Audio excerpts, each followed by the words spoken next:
Hello, everyone, and welcome to the Golden Astrologer Podcast. This is Deb McBride, and I am broadcasting or recording this anyway from lovely Escazú, Costa Rica, where it has not rained today. Very nicely. Beautiful day. And it is Sunday, the 7th of July in the year 2024. And we are in a quieter week than we have been in the past couple of weeks with all sorts of retrogrades and lunations and things. I will say that the new moon that happened on Friday was it was interesting because, before the new moon occurs, we're in the dark of the moon and it might be dark. There might be a moment of darkness. And what I definitely felt was a major shift from when the moon was in the dark of the moon until after the new moon happened, right? And it was a bit of a day, a strange day. It was, the water went off. The water was off all day Friday here. The water was off, and then the electric went off because I was actually saying in the afternoon, well, it could be a lot worse. The electric could be off too. And then the electric went off. And I just like, oh God, please, not this too. and then finally, everything came back on just as we were having the new moon. And the new moon, though, when I felt that energy, and it wasn't because of the water and the electric, when the new moon occurred, I definitely felt a shift. I felt whoosh, like energy moving, definitely energy moving. And after that, it was clear that something was lifted, at least for me anyway. Remember this eclipse, I wrote a blog the other day, and if you haven't read my blog or you don't have access to my blog, you can go to my website, thegoldenastrologer.com. and go to Astrologer's Thoughts. It's down at the bottom of the page, and click on that, and it will take you to my blog page, and you could read all of my blogs. So I wrote a blog, and if you are not on my mailing list to receive the blog, then I suggest you sign up for my mailing list also at thegoldenastrologer.com when the window comes up for you to subscribe to Astrologer's Thoughts. I don't bombard you with blogs, so don't worry. It's not an enormous amount of mail. But it was clear when I had that whooshing experience after the new moon happened, it was just clarity. And this new moon was connected to the eclipse of April 8th. Remember that. The eclipse of April 8th, which was a solar eclipse, which was a big eclipse and an intense eclipse, and that people were going to see it all over the U.S. because it was visible there, and we could see part of it here. It was really cool that we could see part of it here. But people I know spoke to me and told me that the eclipse was phenomenal when they could see it. It was just an incredible, incredible thing. And they are an incredible thing. But this new moon was connected to it because it made a challenge to the eclipse point. And this was, there's my bird. When we have a new moon that challenges the eclipse point, things from the eclipse point come back. And so this new moon was definitely something that resonated with the eclipse time period. And I found myself these last few days, because eclipse energy will rear its head again when it gets triggered. And I found myself these last few days telling stories about things that happened during the eclipse of April 8th or the days preceding the eclipse. So this was a very important new moon. And I also felt, and you can let me know if you felt this, that when this new moon occurred, we know that the eclipse period got kicked out with the full moon that followed that new moon. So 2 weeks after the eclipse, in mid-April, there was a full moon, and it kicked out the eclipse period. But this feels like the issues that rose up during the eclipses, both of them, this was clarity beyond them. So there may have been some mushy emotions that you were feeling at that time, because there always are, and then this lovely new moon came and sort of washed it clean and made things more clear. It's interesting because I can't say I feel that very often with new moons after eclipses. This is a square. This made a challenge. This is several signs away. This is in the sign of Cancer, this new moon, and the eclipse, of course, was in the sign of Aries. And the moon rules Cancer. So this was a home place. This was a place of home for the moon. It was in its home with the sun, inviting the sun over for dinner, and having a very nice candlelit dinner. And they connected in a way that resonated with that eclipse so that we could clearly see the difference between now and 3 months ago and what was going on in these last months, what was going on during the eclipse time, what resonates from now, and what is clear to you now that maybe wasn't clear then. I know that I was ruminating on things at that time and thinking about where certain things were going to go, where things were going to lead, how things were going to proceed, certain things in my life. And now I have an enormous amount of clarity about that. And really, a lot of it came Friday. It came in the last few days, but it came Friday. So I was very happy about that. And I felt like, good, I did the right things. I made the right decisions. I'm doing the right things. I'm on a different path with certain parts of my life. I'm not leaving my path, or my vision or anything, but for sure, it was different. It brought some clear views of where I have come since then, and I'm very happy about that. So now this week ahead is interesting because it's not, like I said, a huge, there's nothing stationing, there's nothing like creating chaos, there's no kerfuffle, well, maybe a little kerfuffle, but we'll get to that. This is what I would say a week for Venus. And Venus is very busy this week, and she's going to do a few things. So right now, Venus is moving towards the end of the sign of Cancer, which is a very nice place for her. And she is, tomorrow morning at 7:04 a.m. Eastern Time, she will make a sextile to Uranus, which is a very smooth, flowing, ingenious kind of aspect. It means, hey, I'm in touch with my genius. I know that I'm creative. I know that I'm going to tap into that creativity today and come up with some brilliant ideas. So yeah, I think I'm set for the week. It's a good note to start on. Great. And then also our friend Mercury, who's now in Leo, is sextiling Jupiter in Gemini. And that's 10:26 a.m., so 3.5 hours later or so. Oh, look. The weather's making a liar out of me. It's starting to rain. Okay. No rain in the forecast. Yeah, it's raining. Okay. Can't get away with a day during rainy season. Anyway, Mercury is sextiling Jupiter. And that's lovely too. That's great for thinking. Again, creativity, expansive thoughts, very open-minded, open ideas. Great for doing sort of neurosemantics, NLP, those kinds of things, helping to open the mind and create some change in how the neurons fire, That's great for tomorrow morning. Even Venus-Uranus can help with that. So, very nice. But Venus is going to be busy because on Thursday, she's going to change signs. She's leaving Cancer, which is very domestic and cozy for her, and she's going into fiery, sexy Leo. So this is a very different energy. Adjacent signs in astrology, they don't often get along in a compatibility sense as far as romantic relationship, partnership, life partnerships, although I know plenty of people who are in adjacent sign relationships. Some of my very dear friends here are. And we are in this place of, Venus being in soft, cozy, let's make a cup of tea Cancer, going into, hey, let's go out dancing, flamenco style, Leo.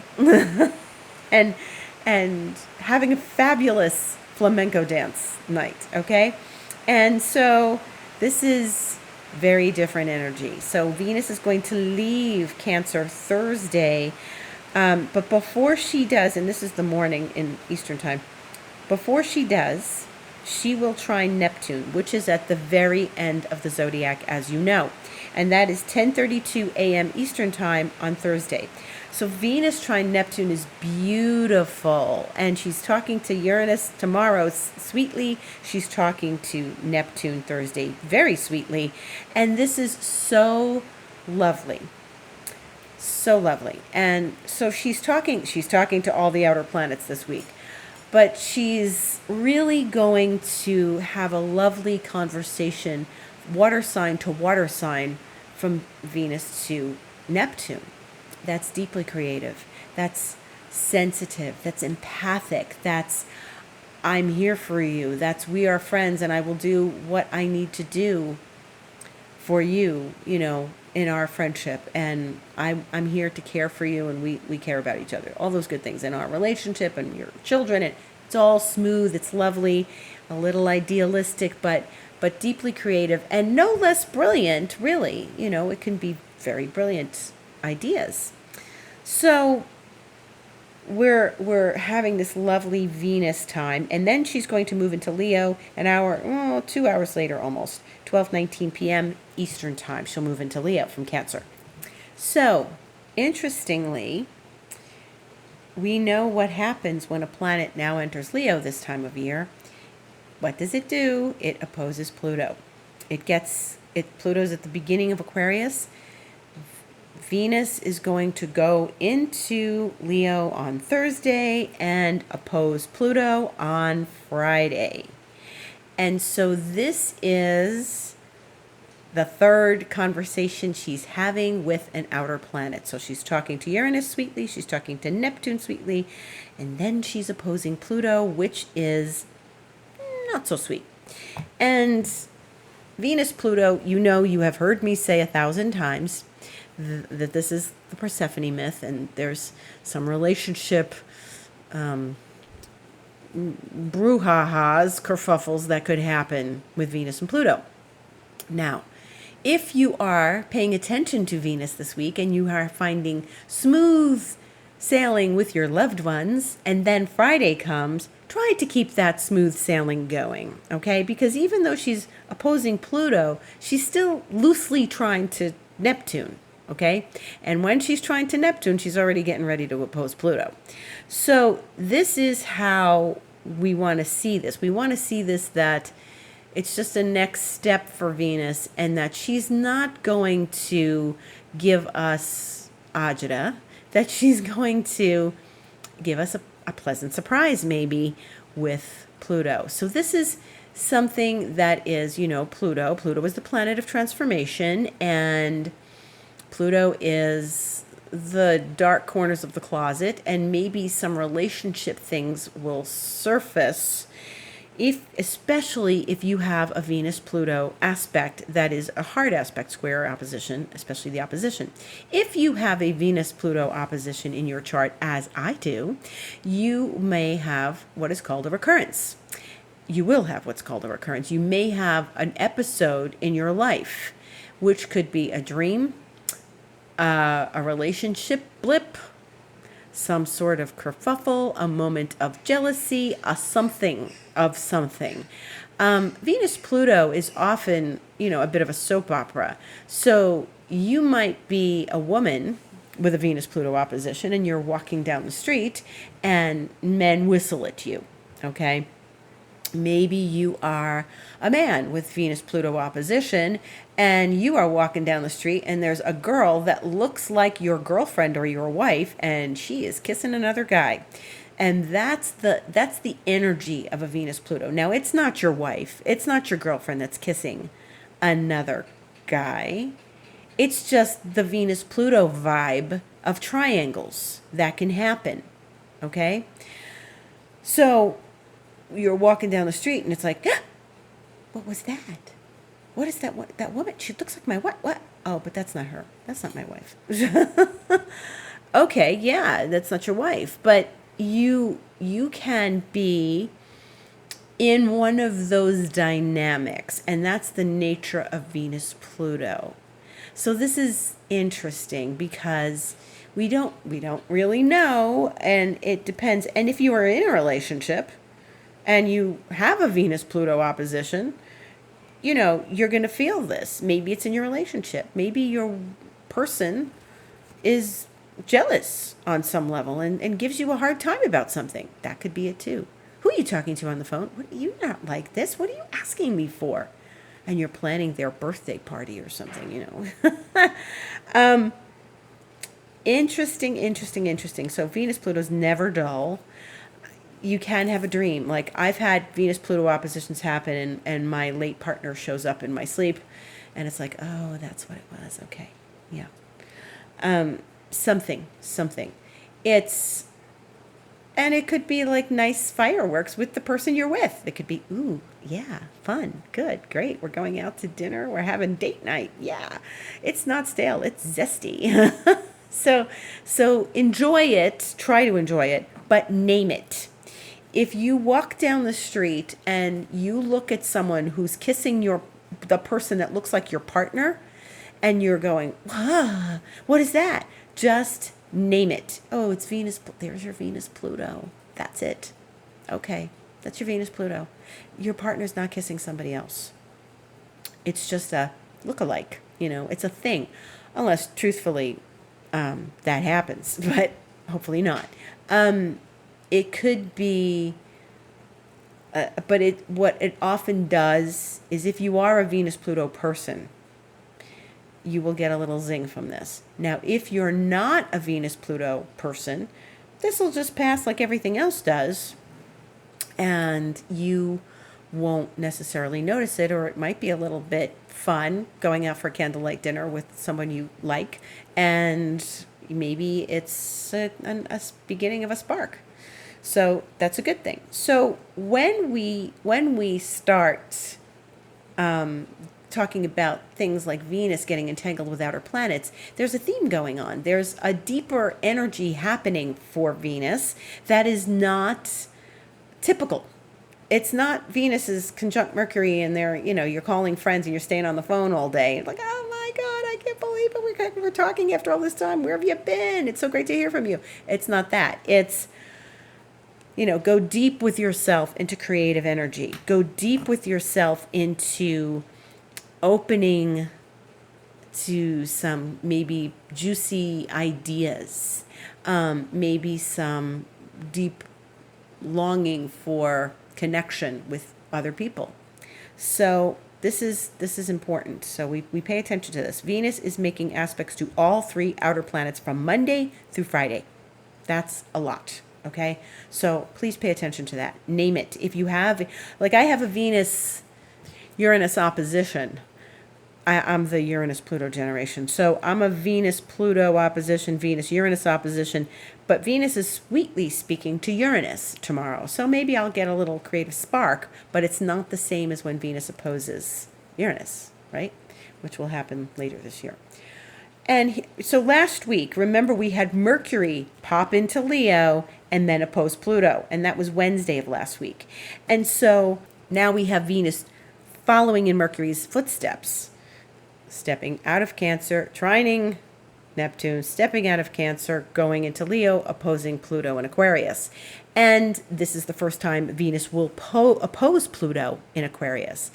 And so then, if you have Aquarius Leo themes in your chart, this may sparkle those as well. Because now we're starting to see these oppositions. We're starting to see Mercury oppose Pluto from Leo, Venus oppose Pluto from Leo, and then eventually, not for a little while yet, but the Sun will oppose Pluto from Leo. And as I said, and I've said a few times already this past couple of weeks, now we're starting to see planets do this opposition to Pluto in Aquarius, which is new for us. So if you're an Aquarius Leo person and you've got those things going on, you're going to feel this a little more too. I had a little interesting thing last week. So I'm also a Mercury trine Pluto person. And last week, Mercury opposed Pluto. So when you have a sweet aspect in your chart, something might happen at the opposition. And I won a notebook. not any old notebook, an Alpha Femme notebook that's worth $55. And so it's Melanie Ann Layer's brand, and she was doing a Facebook Live, and I was watching it. And if you share her Facebook Live, you win. You might be you're put in for a drawing, you might win something. So her team puts all the names in a hat, pulls one out, and they pulled my name. And I was completely shocked. So there was my nice little Mercury Pluto, like, wow, hey, I won something. I can't remember the last time I won something. So I won a notebook, which they are shipping to me. Very nice. I got to pick my color. I picked black with gold trim and gold lettering and stuff. So it's going to be very pretty. But that's fun. That's something that can happen. If you have a Venus trine Pluto and Venus opposes Pluto, maybe you get asked out on a date. They can work. Their planets are still talking to each other. I have the Mercury Pluto, nice, and then when they went in opposition, boom, I won something. So this is a similar thing where Venus and Pluto can shake something up in your chart if Venus and Pluto are talking at all in your chart. So just watch for that. And the same with Venus Neptune, and the same with Venus and Uranus. If you have a relationship between those two, something will surface, most likely. And then what I want to mention is that the Sun on Wednesday the 10th, the Sun will trine Saturn in Pisces. So we're still in cozy Cancer with the Sun. It's there in Cancer. It likes Cancer. It's trining Saturn. And that's a stabilizing, it could be creative, but it's a very stabilizing energy. And usually things don't happen in a kerfuffle manner with the Sun trining Saturn. Now, if you are someone who has a hard aspect between the Sun and Saturn, maybe, you'll feel this and it'll smooth the edges over of your hard aspect between the Sun and Saturn. If you have a Sun-Saturn trine, you're having a recurrence. And so that will ring chimes in your chart. Recurrence is something I talk about a lot when I teach, and also when I read a person's chart. If I see something, I'm going to say, okay, this is going to ring chimes because you've got this in your chart. So when you come to me for a session, I will look at what's coming up and if that's going to ring chimes for you and bring something to the fore. I want to mention something that's not happening for another week that I'm going to talk probably more deeply about next Sunday because we'll be really in the energy then. But Monday the 15th, we are going to be having the every other year aspect of Mars conjunct Uranus. And that was something that happened. I remember like August 1st, 2022, because it was really intense. And at that point, I felt it very strongly. Other people I knew were talking about it. Other astrologers I knew were talking about it. It was very strong. And when Mars and Uranus get together, they are really powerful and random. So just enjoy this easy week. Love yourself a whole lot. It's a Venus week. Give yourself lots of self-care. Do things that are beautiful. And then, get some rest because that's an agitated energy, that Mars-Uranus.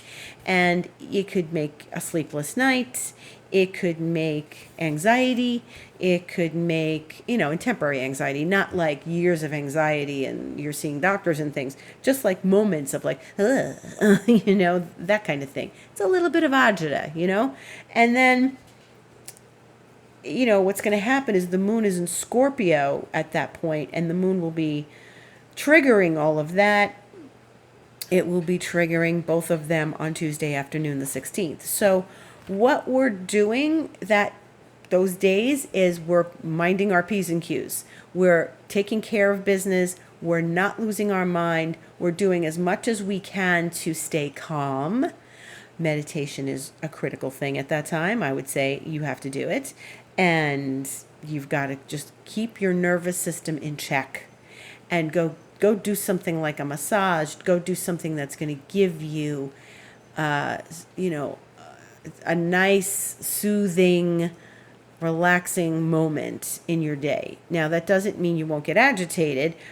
afterwards or before, but if you're making effort towards calming down, that's going to be a really good thing. I really recommend just keeping an eye on that July 15th and 16th because it is very excitable.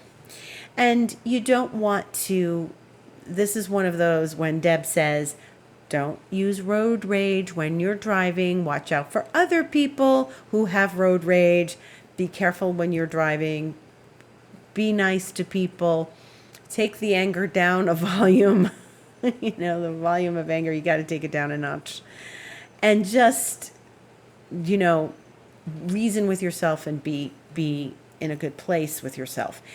It's in Taurus, so it is stubborn and it is very, insistent and maybe a little indignant. Like, no, I'm not doing that. No, sorry. And then you get into an argument with someone. Well, I'm not changing. Well, what do you mean you're not changing? That kind of thing. It is stubborn.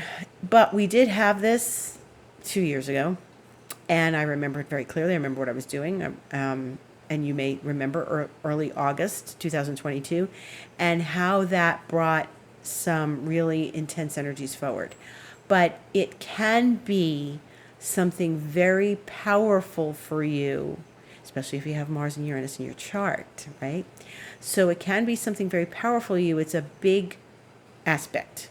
It is a big aspect. We're not a fleeting Mercury. It goes over Uranus, and Mercury travels really fast and it's just going to trigger and go.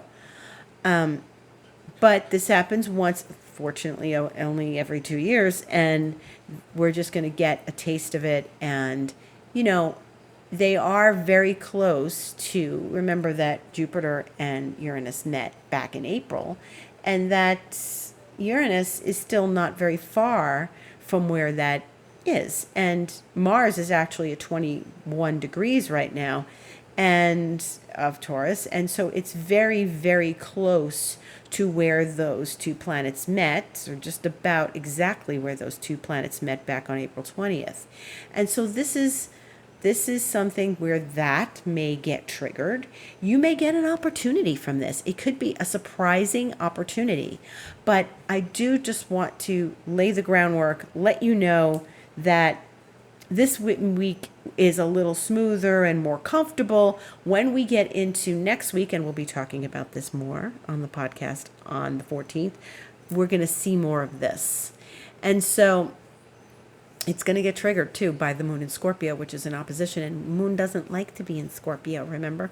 So this is something, it's only going to be a couple days, but it's funny. My friend listens to some podcast and she said this non-astrologer guy was talking about those dates, and she said, could you look for me and tell me what's going on those dates?